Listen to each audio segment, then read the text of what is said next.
El siglo XVIII trajo consigo una etapa de cambios profundos en Europa y en España. Cambios sociales, políticos, económicos, culturales, surgidos a raíz del nuevo modo de pensar impulsado por la razón. Una razón fundada sobre sí misma, sin prejuicios ni dogmatismos, y sometida a una autocrítica constante.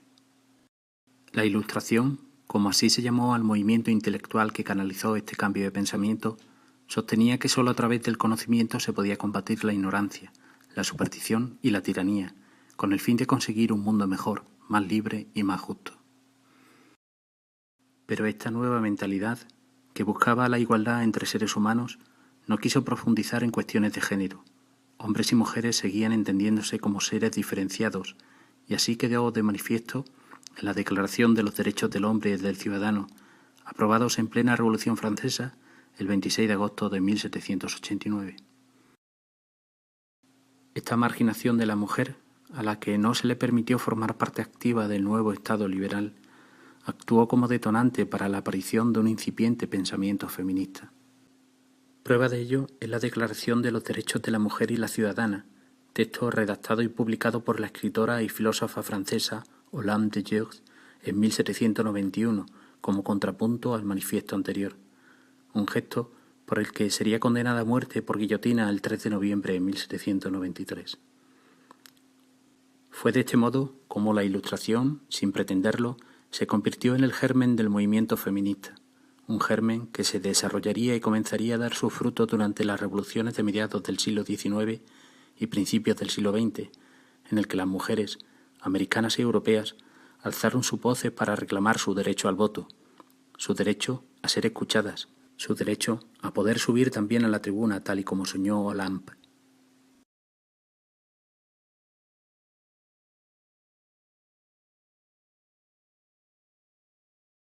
Pero claro está, la situación en Francia distaba mucho de ser la misma que la de la España de las luces, una España que, aunque más avanzada gracias a las reformas impulsadas por la nueva dinastía borbónica, no llegaría a desterrar del todo el modo de pensar y las costumbres del antiguo régimen, una realidad que se hacía especialmente visible en las zonas rurales. Es por este motivo por el que llama tanto la atención cómo en Carrión de los Céspedes, un pequeño pueblo en el Aljarafe sevillano de tan solo 145 vecinos pecheros, una mujer, de condición humilde, decide romper las reglas del juego y dar un paso hacia adelante abandonando el rol que la sociedad le había impuesto. Hija de Sebastián Rodríguez y de María de Paz, María de la Cruz vino al mundo en Carrión de los Céspedes el 29 de marzo de 1733. Reinaba entonces en España Felipe V, con quien se inauguraba la saga de los Borbones, y por primera vez el señorío y marquesado de la villa eran ostentados por una mujer, doña Isabel Catalina de Céspedes y Viana, hija de don Juan Antonio de Céspedes Laso de la Vega, quien había muerto sin descendencia de varón el 15 de julio de 1709. Esta unión empoderó como nunca antes a la familia Céspedes en sus territorios, lo que se tradujo en una mayor presión sobre sus vasallos y en una férrea defensa ante la justicia de cada uno de sus derechos señoriales, tanto de los que les eran legítimos como de aquellos que creían que les debían de pertenecer.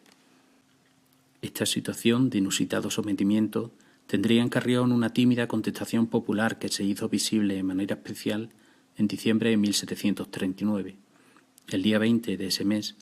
un pequeño grupo de personas se levantó contra el nuevo marqués, don Joaquín de Céspedes, renegando de él como señor y reclamando volver a depender de la encomienda calatrava de las casas de Sevilla y Niebla, a la que había pertenecido originariamente la villa. Pese a este tipo de presiones y altercados, el 18 sería para Carrión un siglo de cierta prosperidad, de aumento demográfico, de leve mejora económica y de expansión urbana. Ahora bien, aquella prosperidad no terminaba de llegar para todos, tampoco para María de la Cruz Rodríguez, la que pasó su infancia con sus padres y sus dos hermanos, en un hogar humilde, sin más esperanzas de futuro que la de seguir el camino marcado de acuerdo a su género y condición social. Así, en 1754, al poco de cumplir los 21 años, a María de la Cruz le llegó la hora de contraer matrimonio y lo hizo con el joven Agustín Sánchez Romero, vecino de la villa y de igual condición. Dada la pobreza de ambas familias, ninguno de los contrayentes pudo aportar bienes al matrimonio, por lo que todo lo que consiguieron reunir a lo largo de su vida en común fue o fruto de sus esfuerzos o herencia de sus padres tras la muerte de estos. 2 años después de contraer matrimonio, María de la Cruz dio a luz a una niña, María del Carmen, a la que seguirían otras 2 hijas y 4 hijos, siendo el último en llegar el pequeño Juan, en 1774, el más mimado de toda la familia, y que a la postre se convertiría en un pilar fundamental para que su madre pudiese llevar a cabo alguno de sus sueños. Durante la infancia y juventud de sus hijos, María de la Cruz se dedicó a las tareas del hogar, a atender a su familia, a educar a sus hijos y probablemente a trabajar esporádicamente en el campo, actividades que sin duda le ocupaban la mayor parte del día. Mientras tanto, su marido Agustín hacía lo necesario para sostener a la numerosa prole trabajando como panadero. No debió ser esta una etapa sencilla en la vida de María de la Cruz, especialmente si tenemos en cuenta que padeció la pérdida de 2 de sus hijos, ambos a edad muy temprana, y que la economía familiar nunca fue especialmente boyante. Pese a todo, la vida iba saliendo adelante y no sin esfuerzo, el matrimonio pudo dar una pequeña dote a los hijos que se le fueron casando y adquirir en propiedad los siguientes bienes: una haza de 2 fanegas de tierra para sembrar y un majuelo de 1500 cepas en la zona de la capellanía, media aranzada de olivar en los mármoles, en términos de la vecina localidad de Castilleja del Campo,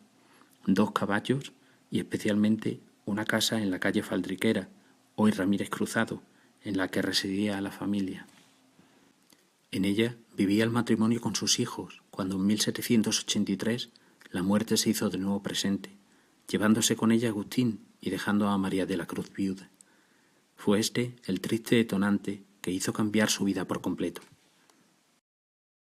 Tradicionalmente, a Francisco, su hijo mayor, le hubiese correspondido hacerse cargo del negocio de la panadería de su padre y seguir manteniendo así la unidad familiar.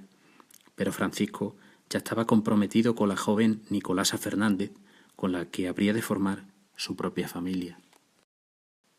La siguiente opción hubiese sido que la propia María de la Cruz se hubiese hecho cargo del negocio de su marido, al menos hasta la mayoría de edad de su otro hijo varón, Juan, que entonces solo tenía 9 años. Pero María de la Cruz decidió romper las reglas y apostarlo todo a una carta diferente, a su carta. Así nos lo hace saber en su segundo testamento, en donde más que repartir sus bienes, lo que hizo fue dejar por escrito la historia de su vida. Una historia narrada con una importante carga de orgullo por haber sacado adelante a su familia en mitad de tantas dificultades. Ella misma es la que nos cuenta cómo tras la muerte de su marido, con el ahorro que tenía y con el dinero que sacó de la venta de las 10 fanegas de harina que había quedado del negocio de Agustín, reedificó la arruinada casa en la que vivía y adquirió una dote de productos para comenzar un nuevo negocio. María de la Cruz había decidido montar su propia joyería. Se trataba de un proyecto que fácilmente se podía haber catalogado cuanto menos de arriesgado, si tenemos en cuenta que de los aproximadamente 230 trabajadores del municipio,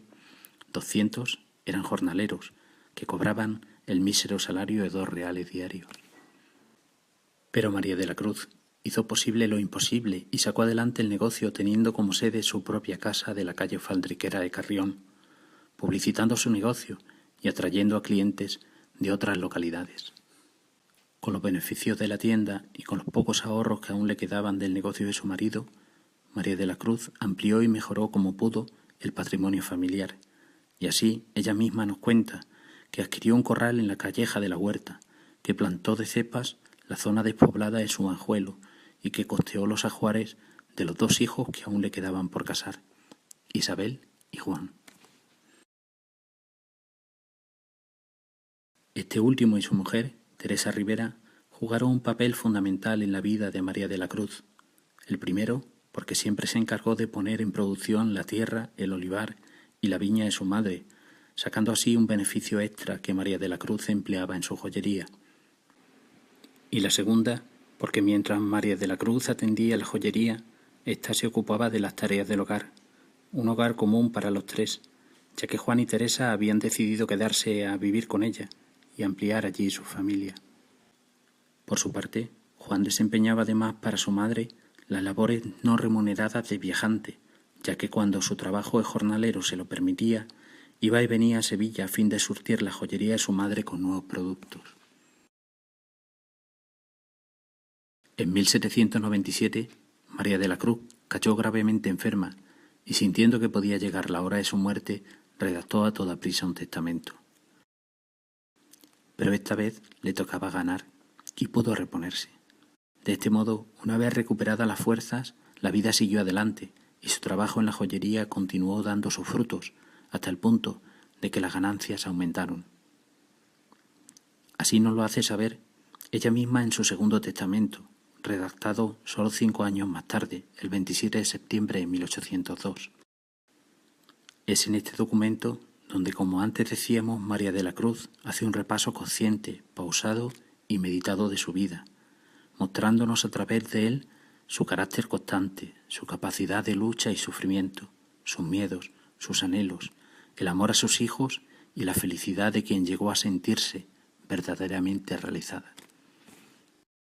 El éxito de su negocio y la llegada de sus nuevos nietos, hijos de Juan y de Teresa, endulzaron el final de su vida, de una vida plena, intensamente vivida. María de la Cruz Rodríguez de Paz falleció el 8 de noviembre de 1810, a los 77 años de edad, siendo sepultada al día siguiente en la parroquia de Carrión de los Céspedes, amortajada, tal y como era su deseo, con el hábito de San Francisco. Sirva este modesto documental para evocar su recuerdo, el recuerdo de una carrionera de pro, audaz, valiente, decidida, moderna, ejemplo de superación que hoy ponemos en valor como referente para las nuevas generaciones de mujeres carrioneras.